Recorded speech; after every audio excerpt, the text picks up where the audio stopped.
La siguiente en hablar va a ser entonces Paula Pérez Rey, es de la Universidad de Salamanca y nos trae una comunicación que se llama La sangre sabe a lenguaje, el impulso erótico-tanático en historia de la leche, de Mónica Ojeda. Ella, Paula, es graduada en Filología Hispánica por la Universidad del País Vasco.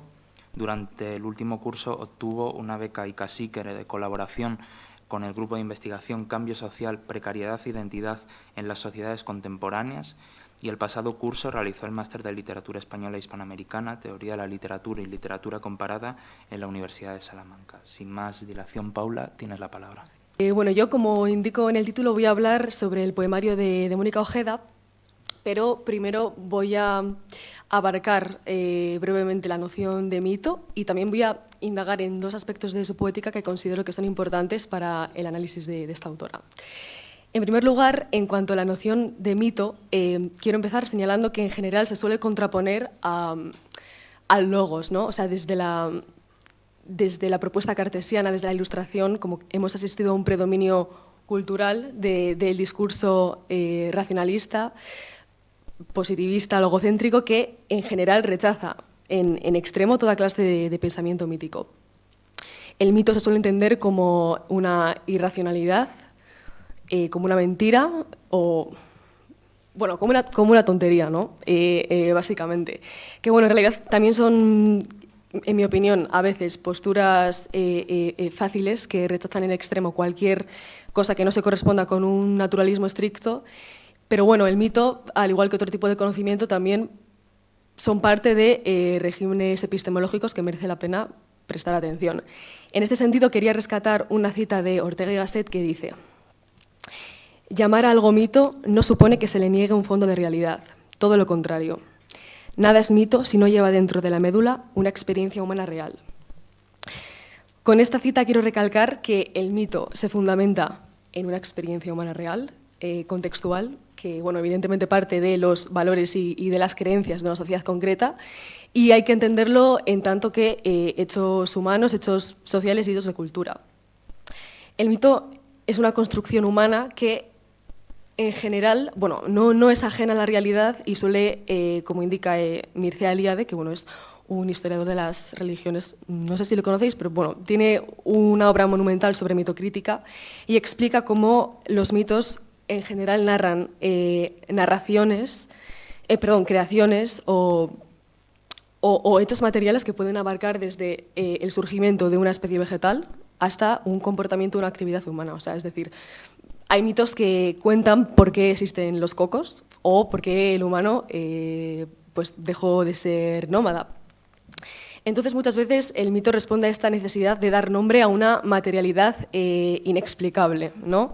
Es como el hombre de las cavernas que ve el rayo y le asusta, entonces, a través de la palabra establece un puente, o es una manera de familiarizarse con aquello que no conoce. Es una forma de darle una existencia reconocible a través del signo lingüístico o del que sea. Entonces, en este punto cabe preguntarse qué es, a qué pretende dar nombre Mónica Ojeda, ¿no? en su poemario. Para ello voy a describir brevemente dos aspectos de su poética que creo que pueden responder bastante bien a esta cuestión.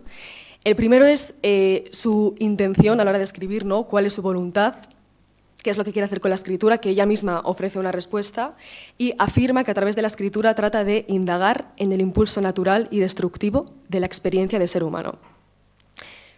La escritura de Ojeda se distingue por esta exploración en los instintos y en zonas emocionales en las que se combinan la crueldad y la pasión, ¿no? Este impulso pasional erótico con la pulsión de muerte, que es la pulsión tanática, que además son dos aspectos, como señala el filósofo Georges Bataille, no sé muy bien cómo se pronuncia, es francés, bueno, que le voy a citar en varias ocasiones, explica cómo los aspectos ligados a la sexualidad y a la muerte en general, todas las culturas, se consideran excesos que perturban el orden racional del trabajo porque son desestabilizantes y, bueno, en tanto que son desestabilizantes, también atentan un poco contra el instinto de conservación de las especies, o bueno, de la especie humana en este caso.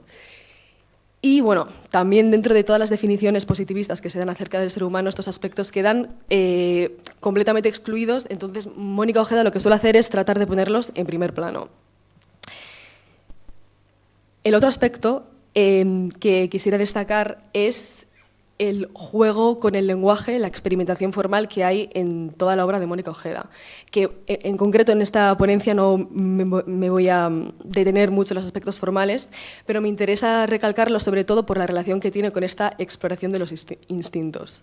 Es decir, para Mónica Ojeda, solo a través de un ejercicio lingüístico, ¿no? Es decir, a través del juego con la sintaxis, la semántica, la sonoridad y, en definitiva, la sensorialidad de la lengua, solo a través de ese ejercicio lingüístico se puede acceder a las zonas más opacas del ser humano, como ella lo llama, y a través de la poesía generar una experiencia poética en el lector que genere como una experiencia emocional fuerte y le deje en zonas emocionales incómodas. Por lo tanto, como respuesta a la pregunta sobre qué quiere nombrar Mónica Ojeda a través de este poemario, la respuesta es, bueno, precisamente lo que aparece en el título, que es a este impulso en el que se combinan tanto las pulsiones de muerte, las violentas, como las eróticas. Y en este caso lo hace a través de una historia mítica que todos conocemos, que es el relato bíblico de Caín y Abel. Pero en este caso hace una cierta reformulación del trío principal en femenino, ¿no? En lugar de a Dios tenemos a la madre, en lugar de Abel tenemos a Mabel y en lugar de Caín, bueno, no hay un nombre específico, pero la voz que narra la historia que se cuenta, ¿no?, en el poemario se refiere a sí misma como hija y siempre en femenino. Y el poemario lo que abarca es la historia bíblica desde el pecado original hasta el destierro de Caín en la tierra de Noz. En este sentido, ¿no?, en esta intención de crear una historia mítica, lo primero de lo que se ocupa Mónica Ojeda es de crear esta sensación de asistir a un tiempo mítico, a un tiempo sagrado, como lo llaman Mircea Eliade, ¿no?, a un tiempo de los orígenes que es cualitativamente distinto al cronológico, ¿no? El tiempo mítico es circular, es ahistórico, intemporal, en contraste de nuestro tiempo, que es, bueno, cronológico, lineal, histórico. O sea, es decir, lo que sucede en el mito no sucede una vez y no más, sino que se reproduce constantemente.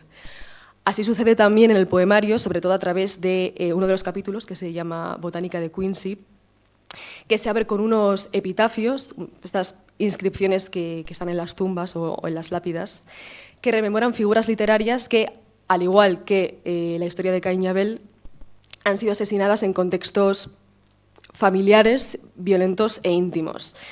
Por ejemplo, hay personajes literarios de la antigüedad como Clitemnestra y los hijos de Medea, y encontramos también a las hermanas Garmendia, que son personajes de Bolaño, de la novela de Estrella Distante. Y este itinerario es indispensable porque, como indica Eliade también, si el mito es verdadero es porque la realidad está ahí para probarlo. Es decir, si Caín, podemos decir, es el protagonista de un mito de origen, es porque podemos constatar en la vida y en la literatura también que el tipo de asesinato que él ha cometido se reproduce constantemente. Entonces este capítulo se erige como una especie de espacio de consagración en el que podemos ver, pues, cómo este tipo de actividad humana se repite constantemente. También es importante en esta creación del tiempo mítico la elección del personaje de Caín y no de otro, porque en la Biblia y en la cosmovisión cristiana, bueno, en otras religiones abrahámicas, bueno, sé que también existe el mito, pero bueno, en concreto en la cosmovisión cristiana, Caín es el introductor de la muerte en el mundo, ¿no? ¿Y de qué manera? Es el primer asesino. Y Mónica Ojeda, de hecho, en el poemario se preocupa también por señalarlo en varias ocasiones, ¿no? Se refiere a Caín, por ejemplo, como quien da inicio a la llaga que concentra el dolor de todas las religiones, el sacrificio cruzando la historia de la leche. Esta llaga, que es el asesinato, lo vamos a entender en este caso como un sacrificio, tal y como lo describe Bataille en su libro El erotismo. En primer lugar, porque en tanto que sucede... Es una historia que pertenece al tiempo mítico, atiende a una dimensión ritual y está marcada por la colectividad de la religión. Y bueno, de hecho, en el propio poemario se alude a este asesinato como un acto colectivo y estético y, cito directamente, un espectáculo teatral con aves falsas e instrumentos de Jubal. Que Jubal es, por cierto, el creador de la música en la Biblia, del arco y de la lira, ¿no? Es como una especie de Orfeo bíblico. Bueno. Y por otro lado también entendemos este fratricidio como un sacrificio, en tanto que entre las hermanas es donde se encuentra sobre todo la pulsión erótica y tanática. En relación a la cuestión erótica, de acuerdo con Bataille también, no se debe entender simplemente como el erotismo o el aspecto de la sexualidad como un acto meramente reproductivo, sino que el erotismo responde a un aspecto primario del yo que está en búsqueda de la eternidad. Es decir, él entiende al ser humano en términos de continuidad y discontinuidad y afirma que cuando el ser humano está vivo es físicamente discontinuo respecto al resto de personas y de cosas que le rodean, ¿no? Porque está anclado a su propio cuerpo y a su propia particularidad. Entonces, el erotismo es un movimiento pasional que sustituye ese aislamiento del yo por un sentimiento de continuidad con el otro, ¿no?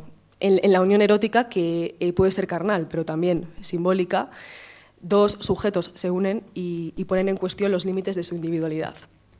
Y en este sentido son las hermanas precisamente las que están constantemente, ¿no?, tratando de unirse la una a la otra, también como una forma de supervivencia a la madre, que es el dios. Pero bueno, por ejemplo, se volcan la una a la otra constantemente y tratan de unirse. La voz de Caín le dice a ella que la mató porque quería incorporarla en él, o sea, en ella. O sea, le dice que quería incorporarte en mí. También se identifican tanto corporalmente, ¿no? Le dice, conocí tu sangre a través de mi sangre, como cognitivamente. Dice también, juntamos los dedos tantas veces en la penumbra que crecimos en una memoria. Sin embargo, estos movimientos eróticos de unión no son conciliadores, sino que son completamente destructivos. De hecho, Bataille explica que, cito, el terreno del erotismo es esencialmente el terreno de la violencia. Es decir, para que se produzca una unión entre dos personas, para que dos seres se conviertan, ya digo, o física o simbólicamente en uno, es necesario que primero se rompan los yoes individuales, ¿no? Entonces esa ruptura de cualquier forma va a suponer una destrucción y en última instancia un acercamiento a la muerte. Según Bataille también, el acto destructivo y violento por excelencia es la muerte en el sacrificio. Pero en este caso la fusión del yo no es con otra persona, sino con una realidad más allá de la inmediata, ¿no?, con una dimensión trascendental. Entonces, el sacrificio exige romper el estado discontinuo de una persona o de un animal, es decir, matarlo, para que a través de la muerte pueda alcanzar la eternidad o esa continuidad que se adquiere en la muerte, ¿no?, que es algo que ya nunca acaba, al igual que el tiempo mítico, lo que queda muerto es ya imperturbable e intocable, ¿no?, en ese sentido. Y precisamente la voz de Caín iguala el asesinato de Mabel a la creación de un ser eterno tras la vida. Dice, por ejemplo, ¿ocaso morir algo para que siga acaeciendo eternamente? O yo te golpeé para sembrarte un arte vegetal que creciera entre los mingitorios de los museos. Por tanto, el sacrificio conduce a Mabel a la eternidad que supone el tiempo mítico y sagrado, un tiempo que además queda formalizado a través de la palabra poética, ¿no? La eternidad mítica, al final, se consigue, en este caso, bueno, y en general siempre que hay un relato, a través de la palabra, ¿no?, que también es lo interesante, cómo se iguala este acto de la destrucción con la creación poética, ¿no? No hay algo que... O sea, la destrucción no sucede ni antes ni después que la poesía, sino que es el propio acto de crear. Por ejemplo, explica... Hay un par de versos que esto lo esclarecen bastante bien. Por ejemplo, se levantan tus restos, los de Mabel, para darle paso a la ingeniería de la poesía. La poesía es lo perfecto del muerto, lo imperturbable. Entonces, bueno, esta es la idea principal y como conclusión quería hacer una pequeña recopilación de las ideas que he planteado, sobre todo que el mito no es una simple mentira o ficción, sino que es una forma de articular y de comprender realidades fundamentales de la existencia humana, y también es una buena forma, como vemos a través de Mónica Ojeda y de su reescritura, bueno, a través de este recurso de la mitología, es una buena forma para abordar cuestiones que se consideran universales, como en este caso estos impulsos relacionados con la violencia y con la pasión. Y eso es todo. Gracias.